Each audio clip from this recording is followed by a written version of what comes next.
Allez, on va tout de suite prendre notre premier invité. Nous sommes avec Frédéric Cloteau, qui est le directeur de Vivre FM. Bonjour Bonjour François. Frédéric.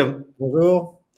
En direct, alors tu es chez toi, où es-tu situé? Je suis chez moi à Suresnes, confiné très sagement depuis le début, tout seul, et j'ai dû sortir 4 fois pour respecter les règles qu'on rabâche à l'antenne régulièrement. Voilà.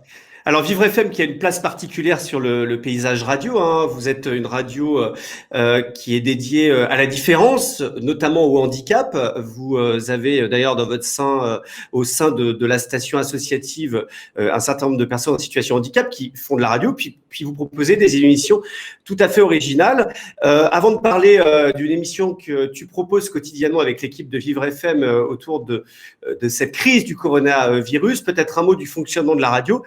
Comment la radio s'est adaptée aux mesures de confinement? Alors, la radio, elle a été obligée d'abord de s'adapter très rapidement parce que, outre le fait d'être une radio associative et d'avoir plus de 50% de son personnel, notamment des personnes handicapées psychiques, qui sont très lourdement touchées par le confinement et par la peur que génèrent aujourd'hui toutes les infos qu'on reçoit, on a aussi la particularité d'avoir nos studios dans un centre médico-social, le centre Robert Doisneau, dans le 18e. Et pour simplifier, c'est un énorme EHPAD, il y a 500 personnes là-dedans, de 250 résidents, 250 soignants. Donc, on a été obligé de déguerpir très, très rapidement. Donc, l'organisation, on n'a pas eu le choix. Dès qu'on a décidé de partir, ça a été le mardi midi, le 16, je crois, ou le 17, je ne sais plus. Mais en tous les cas, dès qu'on a reçu les consignes, on est vraiment parti pour protéger l'ensemble de ces personnes avec qui on vit, et puis évidemment l'ensemble de nos propres troupes. On s'est retrouvés pendant un maximum de 48 heures à se demander ce qu'on allait faire et combien de temps ça allait durer, et on s'est dit on ne peut pas laisser nos auditeurs en plan. On a des gens, pas que des gens fragiles, hein, parce que vu le nombre d'auditeurs qu'on a maintenant, on a élargi la ligne éditoriale et on est bien plus gros qu'on ne l'était avant en termes de typologie et de volume d'auditeurs. On s'est dit on ne peut pas les laisser en plan. Nous, clairement, pour parler crûment, on va se faire chier, parce que faire de l'antenne tous les jours, c'est quand même un peu notre métier à tous, hein, dans les radios. Et donc, on s'est vite organisé pour d'abord faire une émission qui s'appelle Continuer à vivre. Donc, c'est une quotidienne un peu comme une matinale. Alors, elle est un peu tardive, mais ça nous laisse aussi le temps de la préparer, parce qu'on est tous à distance. On a un seul réalisateur qui habite juste à côté des studios, qui rentre directement dans le studio, qui reste 2 heures et qui s'en va. Donc, on le protège aussi. Et on a lancé cette émission avec l'idée d'avoir vraiment un tour d'horizon systématique de thèmes qui sont souvent traités dans la plupart des grands médias, mais évidemment à notre manière. Tu le disais tout à l'heure, on est la radio de toutes les différences et on donne la parole aux gens qui ne l'ont pas la plupart du temps. Alors, ça ne veut pas dire qu'on soit... Alors, du coup, continuer à vivre, c'est évidemment un signe d'espoir. Les gens attendent des médias en ce moment de l'information pratique sur le confinement, sur quand on va sortir du confinement, sur comment bien le vivre, comment s'adapter. Vous avez décidé d'aller sur une ligne éditoriale un peu différente, en fait. Comment arriver à construire quelque chose sans justement être anxiogène? C'est notre but, toujours. On reste, notre ligne de conduite, c'est d'être systématiquement le plus possible innovant et inspirant. Donc, ce n'est pas pour sombrer dans le travers qu'on voit aujourd'hui, qui est pour moi vraiment un travers. Le côté anxiogène, nous, on le ressent encore plus avec nos troupes, notre partie d'équipe qui est handicapée psychique. Donc, on essaye effectivement d'aller dans le pratique, de prendre un peu de la hauteur aussi, et puis d'attirer beaucoup d'invités de plus en plus. Donc, on a traité des thèmes, évidemment, comme la violence faite aux femmes ou aux enfants, avec des secrétaires d'État qui sont venus. La secrétaire d'État, Cluzel, qui s'occupe des personnes handicapées, vient régulièrement faire un point, parce que ça fait partie de notre mission. Et puis, au-delà de ça, quand on traite un sujet comme aujourd'hui sur le travail, donc on a entendu le MEDEF, on a entendu plein de gens dire plein de choses là-dessus. On sait les problèmes qu'il y a avec le chômage partiel, le chômage tout court à terme. On a fait un 360 et c'est ce qu'on fait tous les jours. On est parti d'une secrétaire générale de la CFDT. On a continué avec Pôle emploi sur des infos pratiques pour les personnes qui sont évidemment en situation de chômage aujourd'hui.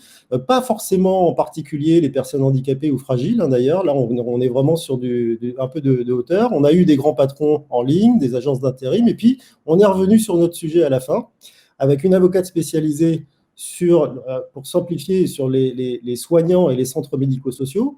Il y a des problématiques qui sont hyper importantes pour ces soignants aujourd'hui, avoir peur d'aller au boulot, devoir changer d'étage, de spécialité. Donc, elle les gère, elle nous en a parlé. Et puis, on a terminé avec une agence d'intérim qui explose en ce moment sur le médico-social. Il y a des recherches de partout pour avoir justement des aides-soignants, des spécialistes.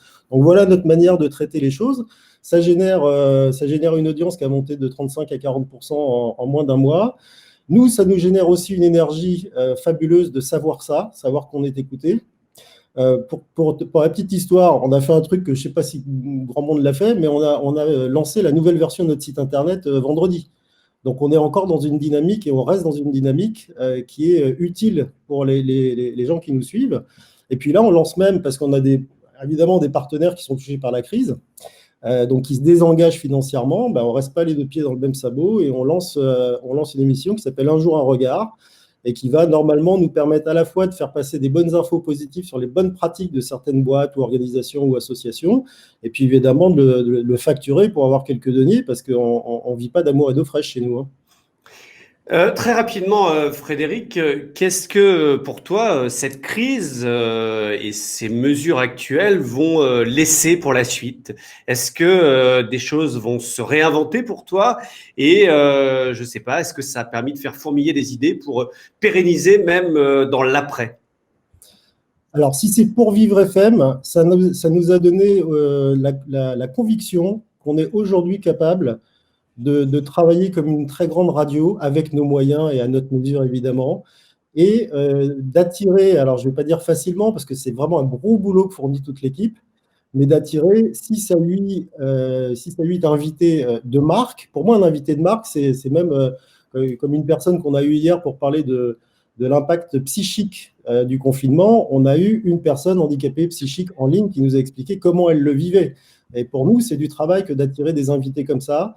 Donc, ça nous a donné cette certitude de pouvoir le faire. Et avant, je pense qu'on n'osait pas. On n'osait pas appeler des ministères, on n'osait pas appeler des dirigeants. Et aujourd'hui, on est décomplexé vis-à-vis de ça et ils nous répondent. Donc ça, déjà, ça va être un changement, notamment pour nos matinales, quand on prendra le rythme des matinales. Sur cette question, moi, je la pose à tous les invités qu'on a chaque jour. Qu'est-ce qui va changer derrière? Je crois qu'il y a beaucoup d'utopie. Je crois que j'en fais partie. Je me dis qu'on ne peut pas imaginer traverser ça sans en garder une trace positive, donc un changement de comportement à un moment.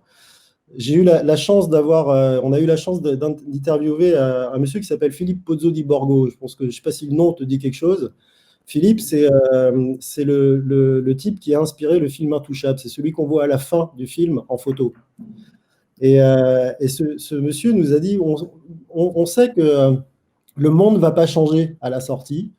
Ça ne va pas être tout blanc après avoir été tout noir. Mais par contre, si on pouvait tous garder 10% de la difficulté transformée en positif à la sortie, en faisant un peu plus attention à l'autre, en se tournant plus vers l'autre, ce serait déjà toujours ça de prix.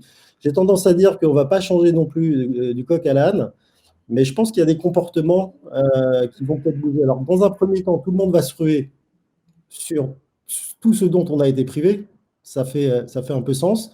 Mais il y a quand même une bonne partie de la population qui va peut-être d'ailleurs faire des choix politiques différents après.